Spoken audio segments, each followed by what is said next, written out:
हे hello everyone, मेरा नाम है रेणु कौशिक। तो गाइस कैसे हैं आप सब? आई होप गाइस आप सब बहुत अच्छे होंगे। तो गाइस आज का जो हमारा टॉपिक होने वाला है वो है हमारा राइट टू इन्फॉर्मेशन एक्ट 2005।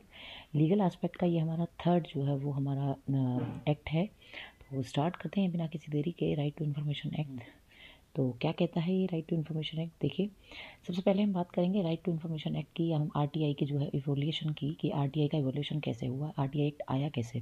देखिए, आप सभी को पता है एक आर्टिकल है 19(1). आर्टिकल 19(1) क्या कहता है? आर्टिकल 19(1) जो है वो बात करता है फ्रीडम ऑफ स्पीच की और freedom of life and liberty की। ठीक है, उसी के अंदर ये हमारा आरटीआई जो है वो राइट टू फ्रीडम, इसकी फुल फॉर्म क्या है? Right to Information. हमें इन्फॉर्मेशन का क्या है? राइट है। ये भी जो है वो इसी आर्टिकल के अंदर जो है वो फॉल करता है।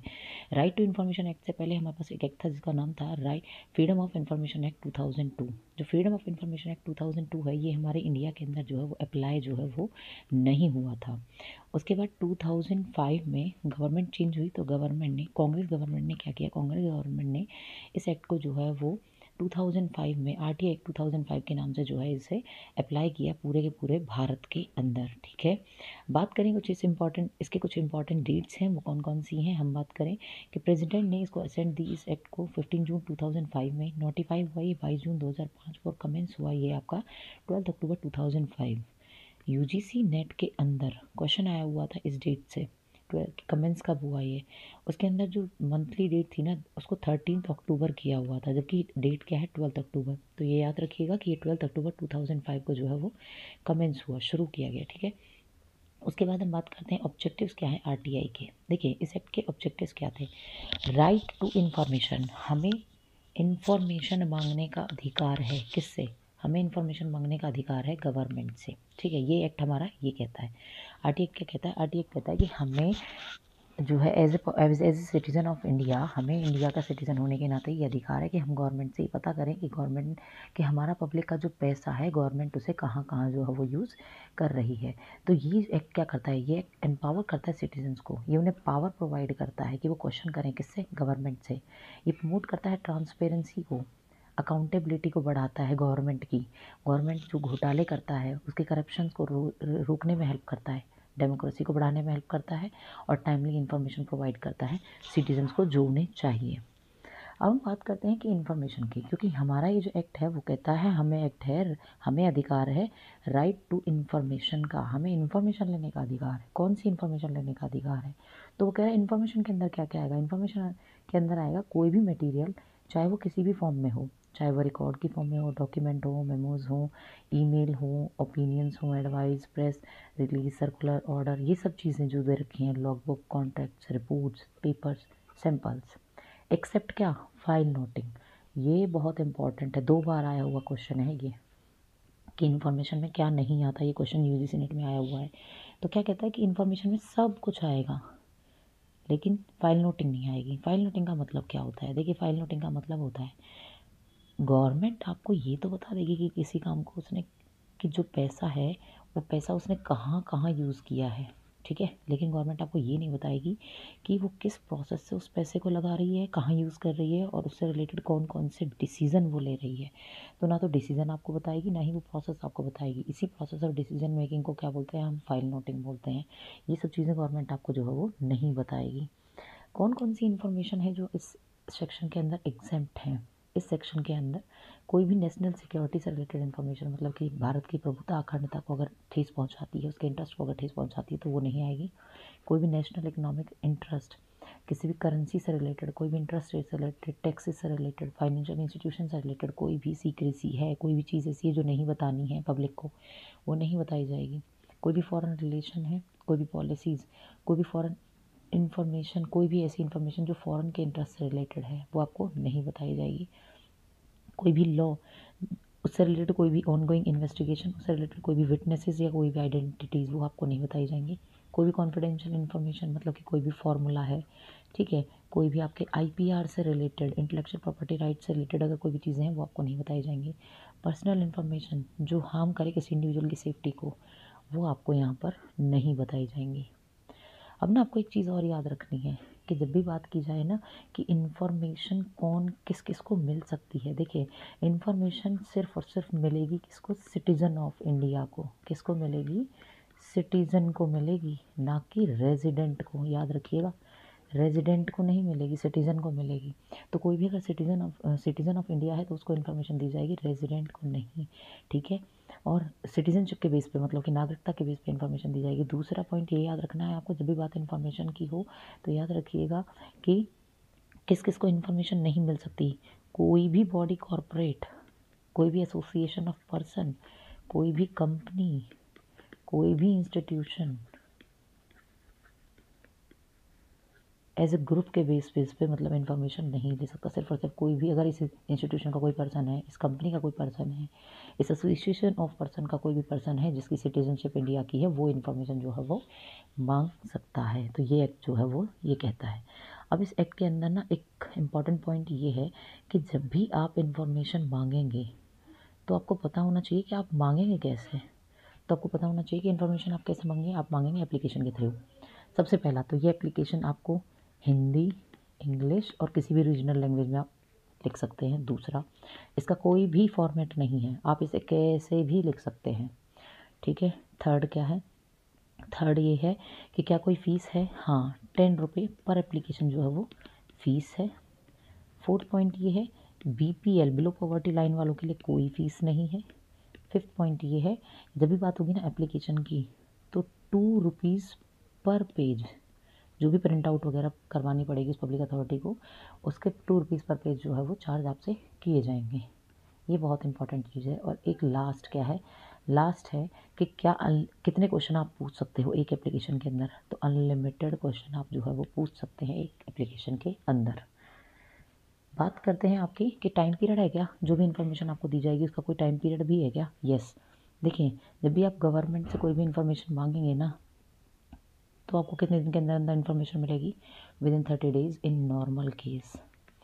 और अगर लाइफ और लिबर्टी जहाँ इमरजेंसी है वहाँ पर 48 आवर्स के अंदर अंदर आपको इन्फॉर्मेशन जो है वो सप्लाई कर दी जाएगी। अब ये इन्फॉर्मेशन आपको देगा कौन, आप किसी से भी इन्फॉर्मेशन मांग लेंगे कि जाके किसी भी गवर्नमेंट बॉडी से, जी नहीं। याद रखिएगा, जब भी बात आएगी ना पब्लिक अथॉरिटी की, ये पब्लिक अथॉरिटी कौन होती है, पब्लिक अथॉरिटी, पब्लिक अथॉरिटी का मतलब होता है कोई भी ऐसी अथॉरिटी, कोई भी अथॉरिटी, कोई भी बॉडी, कोई भी इंस्टीट्यूशन जो किसके अंडर आता है, कॉन्स्टिट्यूशन, जो बना हो किसके थ्रू, कॉन्स्टिट्यूशन के थ्रू, पार्लियामेंट के थ्रू, स्टेट लेजिस्लेचर के थ्रू, या गवर्नमेंट की किसी भी नोटिफिकेशन के थ्रू, ठीक है, या अप्रोप्रिएट गवर्नमेंट के थ्रू, उसके ऑर्डर के थ्रू, तो उसको क्या कहा जाएगा, पब्लिक अथॉरिटी जो है वो कहा जाएगा, ठीक है। और याद रखिएगा दो चीज़ बहुत इंपॉर्टेंट हैं, कोई भी बॉडी जो ओन की गई हो, कंट्रोल की गई हो, सब्सटेंशियली फाइनेंस हो, कोई भी नॉन गवर्नमेंट बॉडी जो सब्सटेंशियली फाइनेंस हो, क्या कहलाती है, आपकी पब्लिक अथॉरिटी। देखिए कोई भी बॉडी अगर उसको ऑन किया है, कंट्रोल किया है, सब्सटेंशियली फाइनेंस, तीनों में से कोई भी एक चीज़ अगर है तो भी वो पब्लिक अथॉरिटी होगी। दूसरा, कोई भी नॉन गवर्नमेंट ऑर्गेनाइजेशन लाइक आपके प्राइवेट स्कूल्स हैं, अगर उनको फंड दे रही है गवर्नमेंट तो वो भी किसके अंदर आएगा, आपका और वो सब्सटेंशियली फाइनेंस्ड है मतलब कि गवर्नमेंट के थ्रू, तो वो भी क्या बन जाएगी, आपकी पब्लिक अथॉरिटी बन जाएगी। अब पब्लिक अथॉरिटी क्या करती है, देखो हर पब्लिक अथॉरिटी के पास ना एक क्या होता है, PIO। PIO क्या करता है, ये PIO ही वो पर्सन है जो आपको इन्फॉर्मेशन प्रोवाइड करता है, जिसको बोलते हैं पब्लिक इन्फॉर्मेशन ऑफिसर, ठीक है।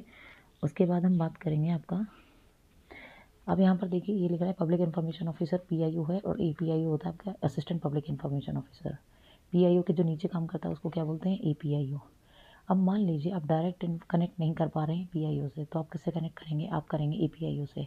APIO क्या करेगा, APIO सिर्फ और सिर्फ आपकी एप्लीकेशंस को एक्सेप्ट करेगा, रिसीव करेगा और फिर पहुंचाएगा कहाँ, PIO के पास पहुंचाएगा। और PIO क्या करेगा, रिसीव करेगा आपके एप्लीकेशन APIO से और उसको प्रोसेस करके आपको इन्फॉर्मेशन पहुंचाएगा।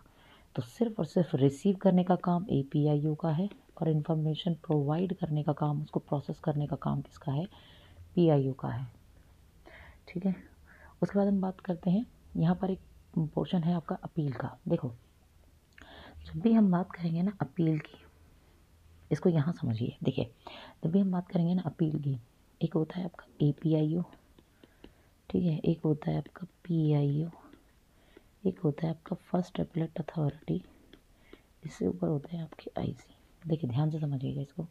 देखिए जब भी मान लीजिए आप अपील करेंगे किसके पास, आपको अगर अपील करनी है एपीआईओ के पास, एपीआईओ के अपील आप करेंगे कितने दिन के अंदर अंदर, 35 डेज़ के अंदर।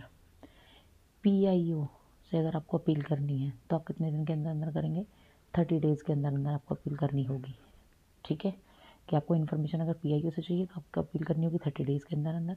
एपीआईओ से अपील चाहिए तो एपीआईओ से इन्फॉर्मेशन चाहिए तो 35 डेज़ के अंदर, 5 डेज़ ऐड हो जाते हैं। पीआईओ आपको इन्फॉर्मेशन कितने दिन के अंदर अंदर दे देता है, 30 दिन के अंदर।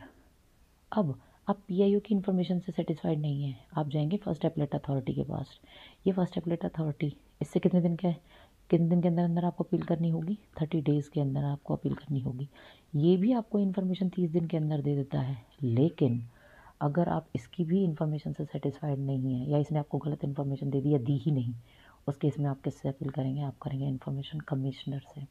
और इन्फॉर्मेशन कमिश्नर से आपको कितने दिन के अंदर अंदर अपील करनी होगी, 90 डेज़ के अंदर आपको अपील करनी होगी। और यही जो है वो इस स्लाइड के अंदर लिखा हुआ है। फर्स्ट अपील आप करेंगे विद इन 30 डेज़, और जो सेकंड अपील जो होगी वो आप विद इन जो है 90 डेज़ ऑफ डिसीजन जो हो वो करेंगे। अब यहाँ पर ना एक इम्पॉर्टेंट चीज़ ये आती है कि इनके ना एक और होता है जिसको बोलते हैं हम, इस आईसी से ऊपर भी एक और होता है जिसको हम क्या बोलते हैं, जिसको हम बोलते हैं सीआईसी, चीफ इंफॉर्मेशन कमिश्नर। ठीक है, ये सीआईसी एक होता है, लेकिन इसके अंदर जो काम करने वाले मेंबर होते हैं वो कितने होते हैं, 10 मेंबर होते हैं। इन 10 मेंबर्स को अपॉइंट कौन करता है, इन 10 मेंबर्स को अपॉइंट करने वाले होते हैं आपके प्रेसिडेंट। और प्रेसिडेंट किसके थ्रू है, इनको जो है वो अपॉइंट करते हैं, इनको अपॉइंट करते हैं सिलेक्शन कमेटी के थ्रू। उस सिलेक्शन कमेटी में 3 चीज़ें होती हैं, प्राइम मिनिस्टर, कैबिनेट का कोई एक पर्सन, और थर्ड है लीडर ऑफ अपोजिशन का कोई एक लीडर। और इनका जो टाइम पीरियड होता है, जो सीआईसी जो है इनका टाइम पीरियड कितने का होता है, इनका होता है 3 साल का। और इनकी एज कितनी होनी चाहिए, 65 ईयर। और जो इनकी अगर हम बात करें, एक है सीआईसी एक है आईसी। तो सीआईसी जो है, सीआईसी की वो जो है इनकम कितनी है पर मंथ की, 2.5 लाख पर मंथ है।